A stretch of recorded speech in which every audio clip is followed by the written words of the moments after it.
We will now officially go into the hearing of this subcommittee.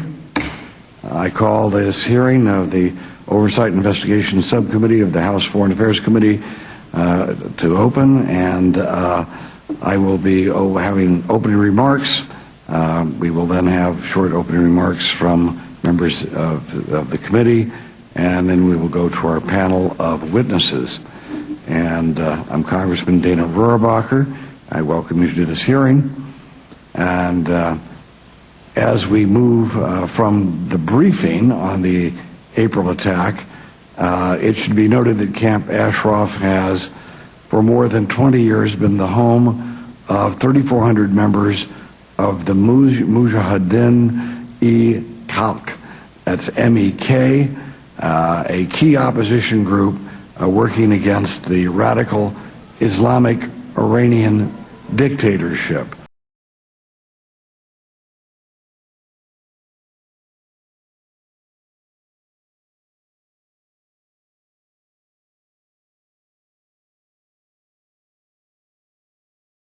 Which is a very significant fact to keep in mind when paying attention to try to figure out what's going on. Camp Ashraf residents were promised protection under the 4th Geneva Convention by senior U.S. commanders in the aftermath of the liberation of Iraq as we kicked out Saddam Hussein. Sovereignty was turned over to the Baghdad government in 2004, and with it the transfer of responsibility for Camp Ashraf. When our congressional delegation discussed this situation with Iraq's Prime Minister Maliki in Baghdad last month, the authority to govern, his authority to govern, and the sovereignty of the people of Iraq over their territory was not an issue. We in no way quarreled with that. How the Iraqi government exercises its authority, however, is a matter of grave concern. The use of excessive force, murder, massacres, and other such tactics is an illegitimate use of force on the face of it. What happened on April 8th was an excessive use of force. It was an illegitimate use of power on its face. Using troops and armored vehicles against unarmed civilians conjures up memories of Tiananmen Square in communist China, not the kind of democratic rule that Americans have fought so long and hard, that we have dedicated such of our own blood and treasure to try to create a more democratic society. It certainly isn't reflected in what happened at Camp Ashraf on April 8th. The wholesale murder of unarmed refugees simply cannot be ignored. After the attack, the State Department asserted that the, quote, crisis and loss of life was initiated by the government of Iraq and the Iraqi military, end of quote. But what about before the attack? Was the U.S. Embassy or the commander of U.S. forces in Iraq notified of the Iraqi military buildup outside the camp or of their intentions? Was the Iraqi government contacted? Did they contact us?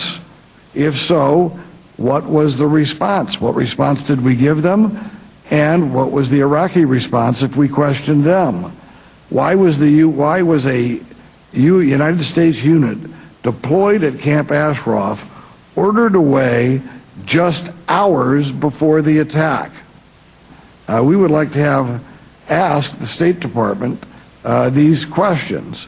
We would like them to have had a witness here, an official that could have talked to us about this and been on the record in answering these important questions. But we were told that no one was available to testify today at this hearing. How convenient. This stonewalling can only go so far before it becomes a cover-up. And yes, illegalities, not just of the Iraqi military, who murdered civilians, who committed a massacre, but of the acquiescence by the United States and the United States officials in this crime is part of the story. Covering up wrongdoing is itself illegal.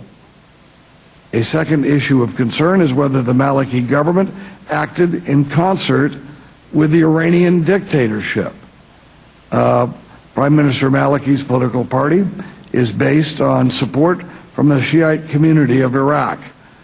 And, of course, the Shiite community of Iraq has, in some kind, a mutual relationship with the Shiite mullah dictatorship in Tehran.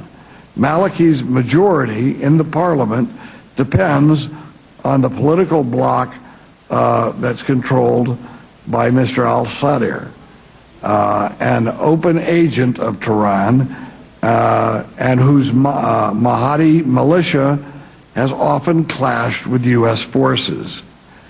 Is the Camp Ashraf massacre a signal of even a larger problem? Is this something that has resulted in the fact that we are seeing a willingness on the part of the government of Iraq, of Prime Minister Maliki and his majority, to do the bidding of the mullah dictatorship next door?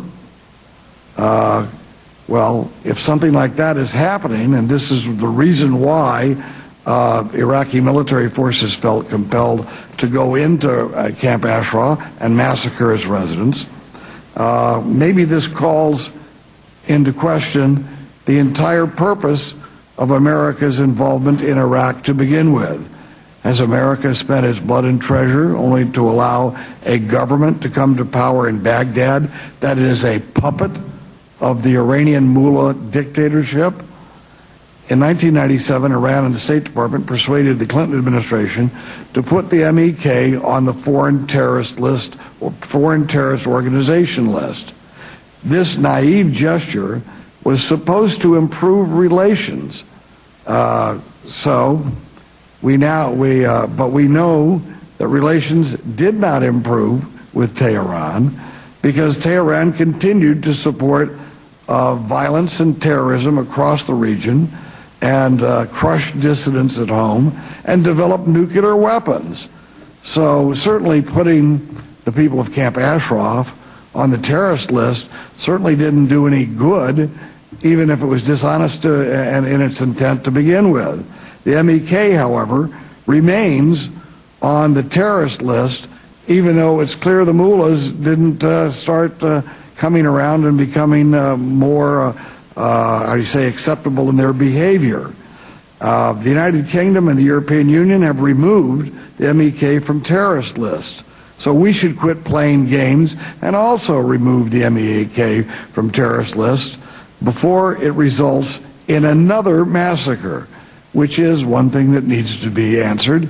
Did the fact that the United States government maintain the MEK on a terrorist list in any way contribute to the string of decisions that led to the massacre of 34 innocent people, as well as the wounding of hundreds more?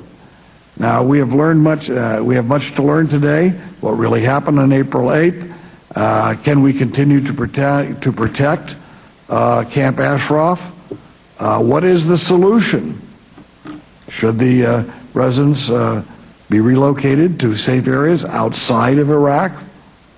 What is the solution? That's an interesting question for us to talk about today as well. I would be interested in hearing suggestions from the panel that we are about to happen. And one last point before we turn it over to Congressman Carnahan for his opening statement.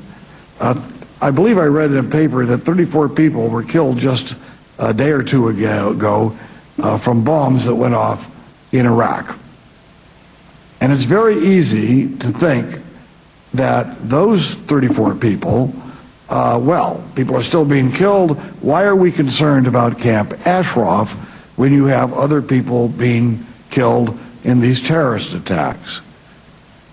Well, let me note, it is not equal when a terrorist plants a bomb and kills innocent people, it is not equal to when a government exercising its sovereign authority decides in a willful way to massacre people and kill them, even though the numbers are the same.